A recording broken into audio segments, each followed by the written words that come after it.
The Longhorns have completed their second scrimmage of the fall. We are about 2 weeks away from the start of the football season. Me and Lacey react to everything we heard about this past weekend.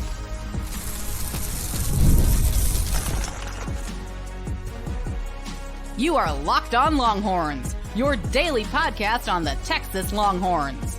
Part of the Locked On Podcast Network, your team every day. Locked On Longhorns, the show. Jonathan Davis and Lacey Butler, your host. Today's episode of Locked On Longhorns brought to you by FanDuel. We finally got a new FanDuel read. Now through September 22nd, all FanDuel customers can bet $5 and get a 3-week free trial of NFL Sunday Ticket from YouTube and YouTube TV. Once again, now through September 22nd, FanDuel customers bet $5 and get 3 weeks free of NFL Sunday Ticket from YouTube and YouTube TV. Visit FanDuel.com/lockedon to get started. What a deal, right? In the first segment, we're talking about reactions to what we've heard from the second scrimmage this past Saturday. Once again, about 2 weeks away from the start of football season. In the second segment, some bad news across the 2025 recruiting class front. Cade Phillips decommits and commits to LSU, decommits from the Texas Longhorns. And then in the last segment, Kevin Durant comes home. He will play a game on the University of Texas campus this year in the Moody Center. Can't wait to talk about that. Can't wait to see that. All of that and more on today's episode of Locked On Longhorns, part of the Locked On Podcast Network, your team every day. So before the last scrimmage, not this one this past Saturday, but the first one, I said that was one of the biggest days of the offseason, right? You're going into fall camp. You know, this is when you're sharpening up your foundation, hopefully as a conference champion, you know, hopefully as a national champion. And I've always said championship teams are built in the offseason. So right now, you know, this team is putting the finishing touches on, you know, who they want to be this season, right? And that's a dominant football team. And so if the first scrimmage was one of the most important days of the offseason, then this past Saturday had to be just a little bit more important, because you take all the information, all the data you have from the first scrimmage, and then you try to apply that to the second scrimmage, and then ultimately apply that on the football field when the season starts. So a lot of good information, you know, came out about the second scrimmage, you know, from various sources. Of course, Inside Texas, Horns 24/7, Twitter, Orange Bloods, on Texas football, just whoever covers the team. You know what I mean? A lot of good stuff about the scrimmage, and me and Lacey are here to react to it in the first segment. So, Lacey, I'm going to start with you. Everything that came out about the scrimmage this past Saturday, what intrigued you the most? What were your thoughts and reactions? So one of the first things that I kind of reacted to whenever reading through the practice or the scrimmage notes and everything like that was the fact that Quinn looked a little bit more pinpoint, is what they said, that he looked a little bit more surgical this week than he did prior. But one of the things that had me kind of was the fact that it was touch only outside of the box. So obviously we love hearing that Quinn looked a little bit more dialed in and comfortable after a pretty rocky second scrimmage from the entire quarterback room as a whole, really. And we know that the third year is historically a great year for Steve Sarkisian quarterbacks. You know, that third year is really their money year. That year they really take that big jump. So it's always good hearing that your quarterback one looks good, but defense just wasn't tackling outside the box, which is understandable to maintain the health of the roster and everything, but it just doesn't provide the same physicality and everything that you're used to seeing in your normal physical practices and everything. So one of the things we saw Quinn being very capable under pressure last season, taking a big step in the right direction from year one. But just last season, we still saw him kind of happy feeting in the pocket a little bit, struggling sometimes just with a little bit of confidence to step into that pocket. And so it did just make me a little bit nervous hearing that, not necessarily nervous. I don't want to say nervous, but it was just one of those things that kind of, I made a little pinpoint note in it, was that he seemed to do a lot better this practice whenever they were tackling outside of the box and they weren't able to really bring on the pressure and really amp up that in his face. So, I mean, this ain't the Big 12 anymore. We're going into the SEC. There's NFL linemen everywhere. So that was something that kind of did, like I said, it didn't really make me question anything because I have full faith in Quinn, but it was something that I was just kind of like, man, I'd really like to see him being super, super consistent, you know? So that was just one thing that had me had me kind of reacting a little bit. But another thing is Juan Davis is literally everywhere. They're talking about Juan Davis up and down the entire. We heard it all throughout the spring. We've heard it all throughout fall camp. Juan Davis has just been everywhere. We heard last week he was taking reps at the running back spot. But staff obviously also really likes him at the tight end spot. You know, he's become kind of a real undercover offensive weapon for us, whether it's blocking, pass catching. He's tough. He's physical. Caught a couple passes on Saturday. So really, really like what we're seeing from Juan Davis. I just think it's really, really funny because Juan back in January was a guy that actually entered the portal. So, you know, it's so crazy how it all comes full circle. You know, hitting the portal in January, start asking him to withdraw his name and come back, and now becoming a multi-tool player that's being raved about at multiple different positions and is looking like a guy that'll really, really make an impact elsewhere.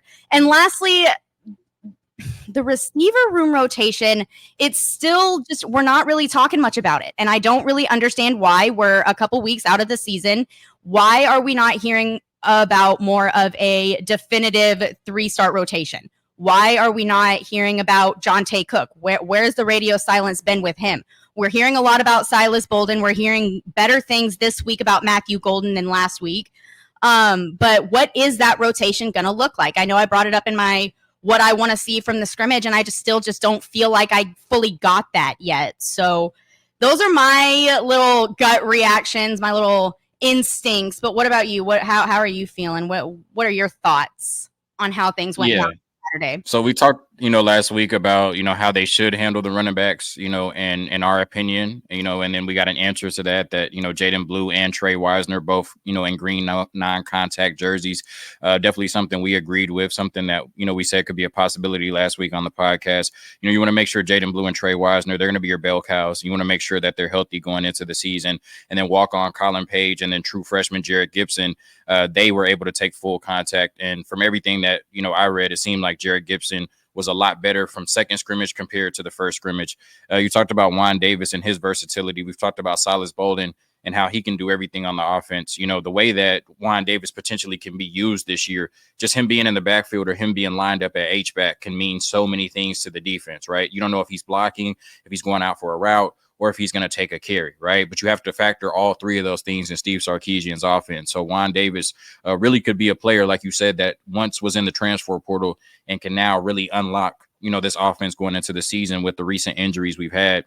I do want to talk about the Quinn Ewers point, but I'm going to get to that in a little bit. Jake Majors held out of the scrimmage in a boot because of an injury suffered this week. We saw, last week, Hayden Conner getting reps with the backup center, and Cole Hudson was first team left guard. But another interesting note, it didn't even come from the scrimmage, is that Cole Hudson was held out of practice on Friday, right? It seems like they're being careful with him, being precautious with him. And I said last week, it didn't really pass the smell test, right? That, he was at left guard and Hayden Conner was at backup center just because they wanted to move Hayden Conner around and get him some reps. I really think that at some point, Cole Hudson will take Hayden Conner's job at that left guard spot, and him not practicing on Friday for the sole purpose of them being careful with him tells me that I think that they expect. You really called that one. You really, Cole really Hudson called to be that starting one. left guard at some point. Yeah, I've been following Steve Sarkisian, for 3 years now. I know what passes the smell test and what doesn't. Now I have very strong views on what we heard about the quarterback and Quinn Ewers and the first team offense. Now they said that Quinn Ewers in his first drive in the scrimmage, he scored a touchdown. The ones were going against the ones for the most part. And then Arch Manning came in and he scored a field goal. So they said the offense looked good. But it was one of those, weird practice reports where it felt like the offense was being coddled a little bit. And I'm trying to figure out why, right? Because it's like, oh, okay, the quarterbacks were good, but, right? The wide receivers were good, but the secondary was also dominant. Like, how can those coexist at the same time? How can the quarterback be really good? How can the wide receivers be really good, but also the secondary have a dominant day, right? And then I read that Quinn was sharper than he was in the first scrimmage. The offense was sharper than it was in the first scrimmage, but the defense wasn't bringing the same amount of pressure, wasn't blitzing as much, and wasn't running stunts on the defensive line as much as they normally would. Why? Like, what defense are we going to play this year that's going to be vanilla against the University of Texas? What defense are we going to play this year that's going to say, oh, we're not going to blitz Quinn at all? What defense are we going to play this year that's not going to run stunts on the defensive line and try everything that they can to get to the quarterback? My point is, why are we coddling the offense? Why does the offense need to be coddled at this point? And I don't think that was Pete Kwiatkowski's decision, right? You know what I mean? I'm not there. I'm not in the room, but just common sense tells me that Pete Kwiatkowski wouldn't go into a scrimmage and was like, yeah, let's tone it down. Like, we've been whooping the offense's ass all season. Let's tone it down, right? So my thing is we got Quinn Ewers in year 3, right? In this scrimmage, you had Jared Gibson and Colin Page, right? Whatever. You still have all the wide receivers healthy and all the tight ends healthy. What are we coddling the offense for? What are we dialing the defense back for? You know what I mean? Now, you know, maybe this is the sign of an elite defense this year at the University of Texas. You know, we'll see. Hopefully that's the case. But iron sharpens iron. Like, I've said that a million times on this podcast. I live it, right? Why are we coddling Quinn Ewers? Like, why are we trying to make things easier on the offense when that's not going to be the case when we play actual football against actual teams? So I was very disappointed to hear that it took the defense dialing it down for the offense to look how this offense should in year 4 under Steve Sarkisian. You know, like they said, Quinn Ewers looked better. The receivers looked good, but they said the secondaries had a dominant day, led by Jelani McDonald and Warren Robertson. They talked about how the secondary was really good and how every yard was earned in the passing game. So to me, like I said, we need to go out there. It's year 4 under Steve Sarkisian. That should be our superpower offense. We should be winning games on that side of the ball. And 2 weeks away from the season, to hear that the defense had to dial it down in the scrimmage for the offense to look how we think the offense should look was very disappointing to me. And to me, like I said, when we're 2 weeks away from the season, that tells me that once again, we can expect some offensive inconsistencies, even though when you look across this roster and you look at who's calling the plays, we should have an answer to every question that any defense can provide. But it doesn't even look like Steve Sarkisian right now can figure out Pete Kwiatkowski's defense. So I don't know what's going on. You know what I mean? I'm not trying to be, a Debbie Downer. I'm not trying to be, super negative or whatever. But you read what you read, you react to it, how you react to it. No, I obviously had the same exact reaction. I obviously had the exact same questions, because it was the first thing on my notes. It was the first thing that whenever I was reading through the scrimmage notes and everything, that was the first thing that I recognized was the fact that they had to, or they, for whatever reason, ended up doing some sort of vanilla style defense that. And we're sitting here talking raving about Quinn and the receivers and pass catchers and all this other stuff, but yet why that like I said, I'm right there with you. I'm right there with you on the confusion. I'm right there with you because it was literally like I said, the first thing that I wrote in my notes because it doesn't really make much sense to me either, especially 2 weeks out from the season. I understand from a wanting to maintain a player's health perspective, especially considering, we've had injuries over the past couple of weeks. Some pretty serious injuries over the past couple of weeks, especially in that interior whenever that ground and pound really happens. So I get it from that perspective, but I also totally understand where you're coming from. And it is a big question mark. And it is why? Why is that happening? Yeah, I guess at this point, we'll just have to see if it paid off or not, when the actual football starts. Quick word from our sponsors. Let's get to the money real quick. And then we're going to talk about a decommitment from Cade Phillips, decommitted from Texas, committing to LSU. Wah, wah, wah.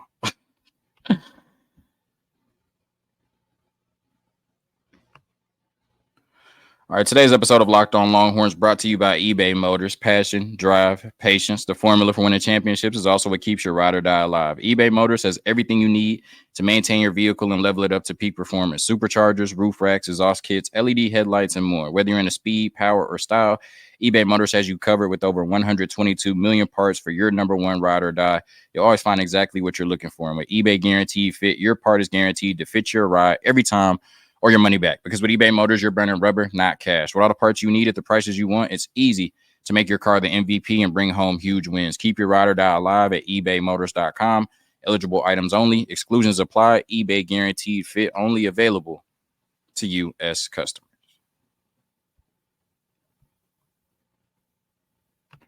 All right. So as I mentioned, Cade Phillips, one of the best corners in the country. I think top 100 prospect, number 65, according to On3. 24/7 Sports has him a little bit lower. I think 170 in the 24/7 Sports composite, but still a really good prospect. Top, 175, top 200 in the country. One of the best corners in the country out of Most City. Hightower High School, was committed to Texas since July. Now is committed to Louisiana State University, otherwise known as LSU. Lacey, I'm giving you the floor. What are your thoughts on this decommitment? What does it mean for Texas? Where does Texas go from here? Well, I got to be honest. First off, I got to be honest. When we were planning out today's show and everything, I was much more excited about the idea of coming on here and giving some dates to look forward to over the next couple of weeks. But unfortunately, that's just going to have to wait a little bit because, like you said, 4-star cornerback Cade Phillips flips his commitment to the LSU Tigers. And honestly, sometimes it just simply comes down to fit, right? Like Cade wants to play corner. He wants to be a cornerback. He feels like that he will develop the best and has the best future at the cornerback position. And the Texas pitch was at safety. So that was just not something that he necessarily saw himself doing long term.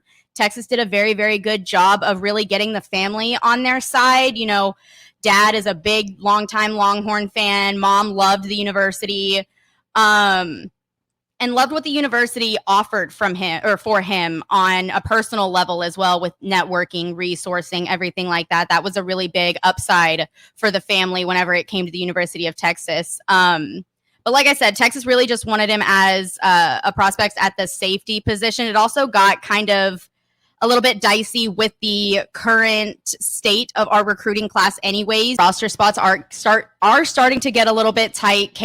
Current commit Caleb Chester. We're also said to be in a very good spot with Aiden Anding out of Ruston, Louisiana. And obviously, you know, with Jonah Williams, you know, possibly committing this upcoming week, you know, at the safety position, that leaves, you know, a little bit of a toss around with Cade at the moment. So it left his future at the university a little bit more uncertain, whereas at LSU, they already have 2 safeties currently committed and not really any for sure corners committed at the moment. So it just definitely seemed like he kind of took a step back and really self-reflected, made an adult decision on what he wanted to do and what he felt like was best for his future. And that's all you can really ask for a young kid. Obviously, like we've seen what Corey Raymond is able to do, cornerbacks coach at LSU. We've seen what he's able to do produce at the cornerback position. Obviously, a top tier coach. Whereas Blake Gideon is the one that kind of took more of a point in Cade Phillips' recruitment at Texas rather than Terry Joseph did. So in his mind, I just genuinely believe he felt like he was making the best decision for himself. But what does this mean for Texas, right? Simply put, it just means that you put your other evals to work and you keep on pushing. Sark has never been one to kind of dwell on flips or misses or anything like that, because 9 times out of 10 Sark probably has a flip or a trick or something up his sleeve anyways. But either way, it's obviously a big blow because he really offered great size at the position, very explosive, recorded a 24-foot long jump at the Texas State track meet. So obviously not a guy you love to see headed to a conference opponent, but I mean, at the end of the day, we ball. Like I said, you know, Caleb Chester, 3-star corner out of Fort Bend Marshall, is already committed. Staff really likes his in-game intelligence. Texas has been rumored in good with Aiden Anding out of Ruston, Louisiana, multi-sport guy. Aiden a little bit on the skinnier side of things, but physicality just absolutely through the roof. That guy is very, very versatile and will do whatever he can to make a play. Blitz, he'll line up in man. The staff really, really enjoys Aiden Anding as well. So that's another name to really focus on. So like I said, Sark is not one to bow down or back down from a fight.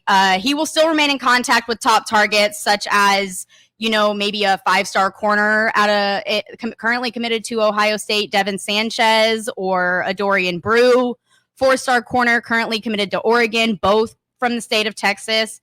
I just don't foresee Sark just letting go of this that easily. You know, definitely have our options, but it's just never something you want to see headed into the season. And obviously a little bit of a gut punch, little sad day, sad panda. But I think it's just really, really important for everybody to remember that signing day is in December. There is a lot that can happen between now and then. Player rankings will change a lot throughout their senior season. You know, Xavier Filsaime didn't even have an offer headed into his senior season, you know, so he didn't even receive an offer until he showed up at Texas OU in October. So Xavier Filsaime, like I said, didn't even have an offer headed into his senior season. So it wouldn't even shock me if our next star lockdown corner just doesn't even have a Texas offer yet. So Sark has done well enough with his evals and everything that I feel like we can show him a little bit of grace, but obviously really big blow for the university, and wish Cade Phillips the best. Obviously, if he sees himself as a true corner and he feels like that's the best future for him, I wish him nothing but the best, and see you soon. See you on the field. Let's go. What about you, Jonathan? Like, where are you at?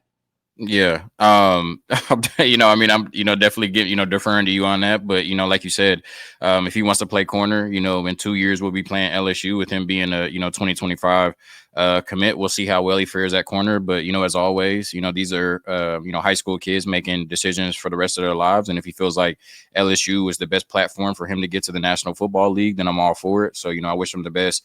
Texas kids, so I'll always be rooting for him until we play LSU in a couple years. All right, a quick word from our sponsors, and then we talk about Kevin Durant returning home to the 40. Hold on. I'll eventually get to the money. Here we go. All right, today's episode of Locked On Longhorns also brought to you by FanDuel. Let me put them up on the screen. You've heard us talk a lot about FanDuel, America's #1 sportsbook. Well, we have something a little different for you now. Through September 22nd, all FanDuel customers can bet $5 and get a 3-week free trial of NFL Sunday Ticket from YouTube and YouTube TV. Then with the YouTube TV base plan, you'll be able to watch every regular season Sunday afternoon out-of-market game. All you need is a Google account and a current form of payment, and you can cancel any time. Just visit FanDuel.com/locked-on to download America's #1 sportsbook. That's FanDuel.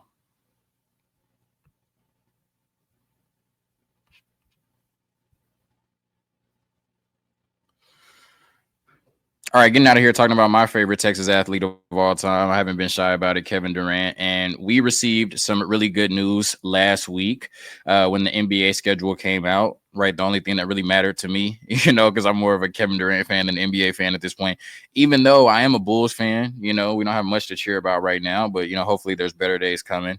But nonetheless, what I mean? I'm hitching my next, few years of NBA fandom to, Kevin Durant and him trying to get that third championship. So when the schedule was released, we found out that on February 20th, the Suns and the Spurs will face off in the Moody Center at 8:30 p.m. We know that every year the Spurs, they kind of go on the road, due to the rodeo in San Antonio. And because of the opening of the Moody Center, I think starting last year, those couple of Spurs games, or there have been a couple of Spurs games scheduled in Austin in the Moody Center to kind of help build that fan base. And obviously there's so many Spurs fans in Austin, it just makes sense.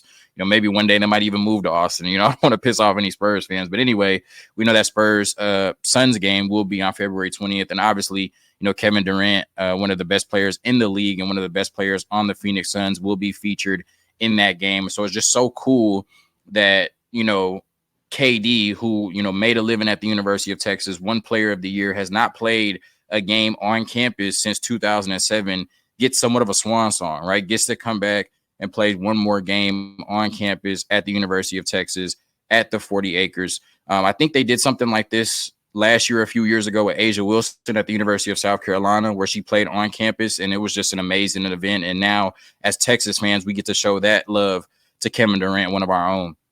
And it's super cool because Wemby, who obviously is, one of the future faces of the league and the star of the San Antonio Spurs, grew up idolizing Kevin Durant. So even though this isn't his first time playing against him, obviously the Suns and the Spurs faced off, a few times in the last NBA season, and then they just faced off against each other in the gold medal game in the Olympics. It'll be so cool in Austin for, that whole Spurs fan base to be behind Wemby, but also be in the Moody Center celebrating, like I said, one of our own, Kevin Durant, right? And when you look at it, most Texas fans are Spurs fans. So I think there's going to be kind of like a little weird rooting interest, right? Because, most people in there are going to be from Austin, Spurs fans rooting for the Spurs to win. But, also, they're going to be rooting for Kevin Durant as well. So I think most people will probably be rooting for Kevin Durant to have a good game, but the Spurs to come out on top. But nonetheless, it's just going to be a special moment in the Moody Center. And what makes it even more special is the fact that it's going to be on TNT, right? So you're going to have the TNT crew inside the NBA at the Moody Center, right? Charles Barkley, Shaq, Kenny Smith, and Ernie Johnson in our home basketball court, right? That's going to be so amazing. And I just thought about the dynamic. Like, imagine if Vince Young in his prime in the NFL came back to DKR and played a football game. How magical, how legendary would that be? Or in terms of baseball, imagine if Roger Clemens in his prime came back to the dish to pitch a start, right? Or threw a shutout or anything like that, right? So this is going to be an amazing opportunity, you know, like I said, for Spurs fans in the Austin area to see their team, for longtime Texas basketball fans to celebrate the greatest player to ever come through our basketball program in Kevin Durant, and to do it all once again in Austin in the Moody Center, him playing a game at the University of Texas for the first time since 2007, and probably the last time in his career. Is going to be a really special event. So can't wait for that. Yeah, just can't wait for February 20th. It's going to be a really special day for Spurs fans, Texas fans, Kevin Durant fans, everybody associated with the Texas men's basketball program. Thank you for tuning in to another episode of Locked On Longhorns, part of the Locked On Podcast Network, your team every day. For me and Lacey, Hogan. Peace.